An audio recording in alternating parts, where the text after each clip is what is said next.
soap flakes. It's Sonderop or something. We get it from Denmark. It's proper furniture soap. Yeah. There's no smell. Yeah,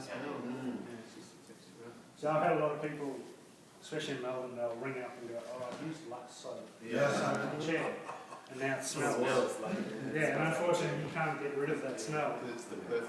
Yeah. There is a way around it, is that you soak the soap, but you leave it for about 2 months. Oh. So it'll eventually go. But You have to be pretty organised to do that. Is that the same sort of product they soap the floor? I don't know, to be honest with you. It probably would be. Yeah, because the Danes do that floor finish. Yeah. So